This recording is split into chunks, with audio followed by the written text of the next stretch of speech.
Kita berdoa. Tuhan, terima kasih untuk siang hari ini. Roh Kudus pimpin perenungan firman Tuhan di siang hari ini, sehingga apa yang kami renungkan sungguh-sungguh dapat kami pahami. Dalam nama Tuhan Yesus, amin. Puji nama Tuhan, kembali kita akan merenungkan firman Tuhan, melanjutkan apa yang kita renungkan sebelumnya. Kemarin kita merenungkan dari Yesaya pasal 41, 8-9. Hari ini kita akan merenungkan Yesaya 41 ayat yang ke-10. Saya akan bacakan buat kita semuanya. Janganlah takut sebab aku menyertai engkau, janganlah bimbang sebab aku ini Allahmu, aku akan meneguhkan bahkan akan menolong engkau, aku akan memegang engkau dengan tangan kananku yang membawa kemenangan. Perenungan sebelumnya kita sudah belajar bagaimana supaya kita bisa mengendalikan atau mengalahkan rasa takut.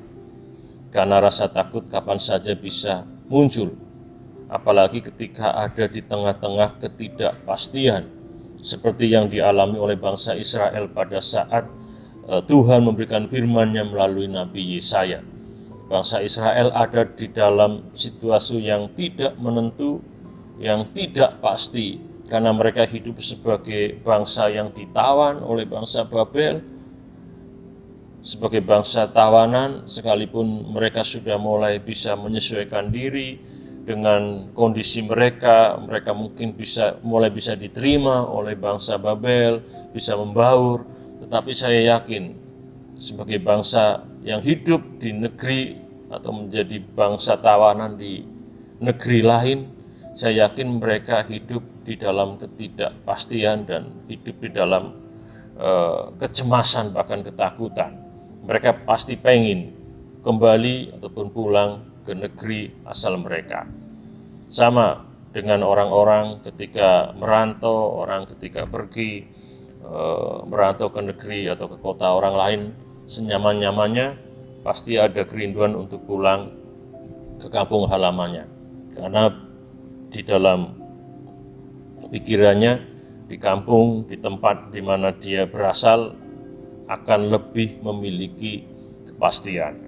Jadi bangsa Israel pada saat itu hidup di dalam ketidakpastian, karena hidup sebagai bangsa yang ditawan, dan seperti kemarin saya sampaikan, secara global juga pada saat itu sedang terjadi konflik antar bangsa, dan muncul kekuatan baru. Kalau kita baca dalam Alkitab, bangsa Persia atau media Persia muncul sebagai kekuatan baru, kekuatan militer yang besar dan mengalahkan bangsa-bangsa. Kalau kita baca ayat-ayat sebelumnya, mereka datang dan mengalahkan semua bangsa. Dan saat itu bangsa Israel yang hidup sebagai bangsa yang ditawan oleh Babel, mereka pun berpikir, tinggal nunggu giliran Babel pun akan dikalahkan. Dan memang kita tahu bersama pada akhirnya Babel juga dikalahkan. Mereka semakin berpikir tidak menentu bagaimana nasib mereka ketika mereka hidup sebagai buangan ditawan Babel. Mereka sudah mulai bisa menyesuaikan dan tiba-tiba Babel akan dikalahkan oleh bangsa lain. Mereka berpikir jangan-jangan mereka akan mengalami penderitaan yang lebih, dan seterusnya. Artinya mereka hidup dalam ketakutan dan kecemasan karena diperhadapkan pada situasi yang tidak menentu. Jemaat yang dikasihi oleh Tuhan, perasaan itu atau situasi itu juga kadang-kadang kita hadapi, kita temui. Ada kalanya kita ada dalam situasi yang merasa bahwa tidak ada kepastian akan masa depan, kehidupan yang akan datang. Kita tidak tahu apa yang akan terjadi dengan diri kita, dengan keluarga kita, dengan karir kita. Kenapa? Karena situasi yang memang tidak menentu, yang cepat sekali berubah, apalagi di zaman-zaman di masa-masa sekarang ini. Dan bisa saja hal itu menimbulkan rasa takut, rasa cemas. Dan firman Tuhan di ayat yang ke-10 berkata, jangan takut sebab aku menyertai engkau, jangan bimbang sebab aku ini Allahmu, Aku akan meneguhkan, bahkan akan menolong engkau. Aku akan memegang engkau dengan tangan kananmu yang membawa kemenangan. Jadi kalau sebelumnya kita belajar bagaimana supaya kita bisa mengalahkan rasa takut itu dengan menyadari siapa kita, menyadari identitas kita. 89 hari ini kita akan belajar bagaimana cara kita mengatasi atau mengalahkan rasa takut dengan kita mengenali karya Tuhan pada diri kita. Mengenali karya Tuhan pada diri kita. Ayat 10 dikatakan bahwa Tuhan akan menyertai, Tuhan akan meneguhkan, Tuhan akan menolong, bahkan Tuhan akan memegang dengan tangan kanannya. Artinya Tuhan akan terus berkarya, Tuhan akan terus menyertai kita. Situasi sulit memang bisa kita temui, tapi percayalah ada Tuhan yang menyertai kita.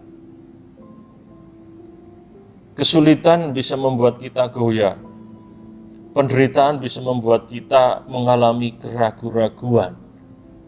Tapi percayalah ada Tuhan yang menyertai kita, Dia juga akan meneguhkan kita. Bahkan mengikut Tuhan juga tidak ada jaminan kita nggak mengalami kesulitan. Tidak ada jaminan kita tidak mengalami penderitaan. Tetapi yakinilah Tuhan yang menyertai dan meneguhkan kita, Dia juga akan menolong kita. Bahkan dikatakan akan membawa kita kepada kemenangan. Tuhan akan memegang kita dengan tangan kanannya. Tangan kanan dalam budaya timur dianggap tangan yang penuh dengan kekuatan, penuh dengan kepastian, penuh dengan berkat. Itu kenapa kita termasuk orang yang hidup dalam budaya timur membedakan antara tangan kanan dan tangan kiri. Itu kenapa kalau kita tanya di antara 10 orang, siapa yang kidal, mungkin dari 10 hanya ngaku 1 orang yang kidal. Bahkan mungkin ada ketika kita bertemu dengan 10 orang, 1 pun gak ada yang kidal. Padahal sebenarnya bisa saja dari 10, 4 atau 5 itu kidal. Tapi kita jarang menemukan orang kidal. Kenapa? Karena dari kecil kita sudah diajar untuk menggunakan tangan kanan sebagai tangan yang utama. Ketika belajar menulis, kita memberikan sesuatu, melakukan sesuatu, pasti diajarkan dengan tangan kanan. Karena dianggap tangan kanan adalah tangan yang penuh dengan kuasa, penuh dengan berkat, tangan yang baik, tangan yang penuh dengan kebaikan, sehingga justru tangan kiri diabaikan, ya, tidak terlalu dimaksimalkan. Itu kenapa walaupun sebenarnya kidal tidak menjadi kidal, karena dari kecil kita sudah diajarkan menggunakan tangan kanan kita lebih banyak daripada menggunakan tangan kiri kita. Karena itu adalah pengaruh budaya. Dan penulis Alkitab juga menggunakan budaya ini. Itu kenapa mengatakan bahwa Tuhan memegang dengan tangan kanannya. Artinya dengan dalam pemahaman kita orang timur, bahwa Tuhan memegang dengan tangan kanannya, artinya Tuhan memegang dengan kekuatannya, dengan kepastiannya, dan dengan berkatnya. Ia akan membawa kita semuanya kepada kemenangan. Jadi dengan mengenali karya Tuhan atas hidup kita, kita bisa mengalahkan rasa takut, rasa cemas, rasa khawatir. Karena Tuhan, Dia akan menyertai, meneguhkan, menolong, dan juga membawa kita kepada kemenangan dengan memegang dengan tangan kanannya. Tuhan berkati kita semuanya, kita berdoa. Roh Kudus, tolong kami. Roh Kudus, resapkan firman-Mu pada hati masing-masing kami.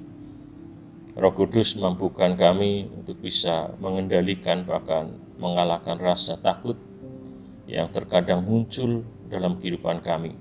Dengan kami terus menyadari identitas kami dan juga menyadari apa yang Tuhan perbuat pada setiap kami. Kami bersyukur untuk perenungan singkat siang hari ini dalam nama Tuhan Yesus. Amin.